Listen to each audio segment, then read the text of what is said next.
আসসালামু আলাইকুম।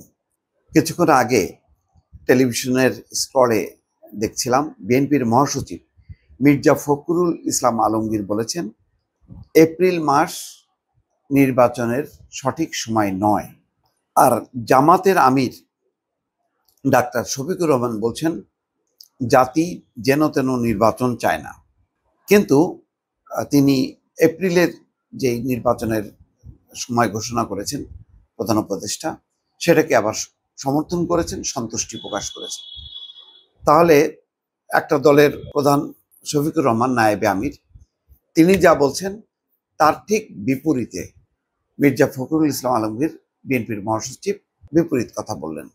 তাহলে বাংলাদেশের এই মুহূর্তে প্রধান দুটি রাজনৈতিক দল বিএনপি এবং জামাত, তাদের মধ্যে ঐক্য থাকলো কোথায়? অনেকে মনে করেছিলেন যে জামাতের শীর্ষ নেতারা লন্ডনে যেহেতু বেগম খালেদা জিয়া এবং তারেক রহমানের সঙ্গে দেখা করেছেন, ফলে হয়তো একটা রাজনৈতিক সমঝোতা হবে, সমঝোতার ভিত্তিতেই নির্বাচন করবেন। নির্বাচনে বিএনপি হয় জিতবে, না হয় পরাজিত হবে। জিতলে সরকারি দল, না জিতলে বিরোধী দল। জামাত জিতলে সরকারি দল, না জিতলে বিরোধী দল। এটা মোটামুটি নিশ্চিত। বাংলাদেশের এখন যে রাজনৈতিক দলগুলোর যা আকার প্রকার, যা জনসমর্থন, সাংগঠনিক ভিত্তি, সেই সব বিবেচনায় এখন পর্যন্ত এটা বলা যায়। কিন্তু ঘটনা হলো, দুই পক্ষ অর্থাৎ বিএনপি এবং জামাত তো একদম সম্পূর্ণ দুই মেরুতে চলে গেল। দুই মেরুতে যদি যায়, ঈদের পর বিএনপি যদি আন্দোলন শুরু করে, তাহলে জামাত কি করবে? জামাত কি বসে থাকবে? জামাতও বড় ধরনের সমাবেশের আয়োজন করছে ঈদের পর পর, সম্ভবত 22 বা 26শে জুন তারা বড় আয়োজন করবে। সেখান থেকে তারা শক্তির জানান দেবে। এনসিপিও মোটামুটি একই ধারায়, তারাও অনেকগুলো দাবিতে, স্থানীয় সরকার নির্বাচন, জুলাই ঘোষণাপত্র মানে দ্রুত প্রকাশের দাবিতে, বা সেখানে এমন কিছু বিষয় অন্তর্ভুক্ত করবে যেগুলি হয়তো বিএনপি মানতে চাইবে না, তো সেইগুলো নিয়ে তারাও সোচ্চার থাকবে।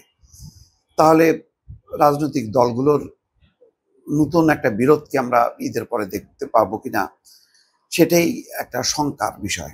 জামাতের আমির বলছেন, জাতি যেন তেন নির্বাচন চায় না, বিচার, সংস্কার, জুলাই ঘোষণাপত্র এবং ভোটের সমতল মাঠ থাকলে রোডম্যাপ অনুযায়ী নির্বাচন সম্ভব হবে। অর্থাৎ বিচার, সংস্কার, জুলাই ঘোষণাপত্র, ভোটের সমতল মাঠ, এটা একটা নতুন কথা, যেখানে এনসিপি বলছে যে নির্বাচন কমিশন সংস্কার করতে হবে। তাহলে জামাতও কি তাই বলবে? এটা একটা প্রশ্ন। শনিবার মৌলভীবাজারের কুলাউড়া উপজেলার তুলাপরিকায় ঈদুল আজহা নামাজ শেষে জামাতের আমির এসব কথা বলেন। পরে নিজ গ্রামের মানুষের সঙ্গে কুশল বিনিময় করেন তিনি বলছেন, ডাক্তার শফিকুর রহমান, পরপর 3বার মানুষ ভোট দেওয়ার সুযোগ পায়নি।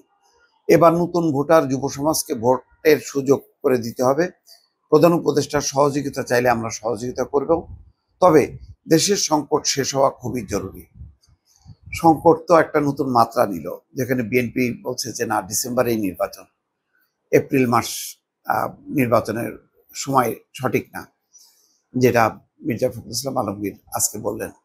বিএনপির স্থায়ী কমিটির বৈঠকও তাই হয়েছে যে তারা ডিসেম্বরেই নির্বাচন যাবে। সব মিলিয়ে দুটি প্রধান রাজনৈতিক দলের মধ্যে অনৈক্যটা কোন সংকটের দিকে ঠেলে দেবে, সেটাই এখন চিন্তার বিষয়। দর্শক, ভালো থাকবেন। আল্লাহ হাফেজ।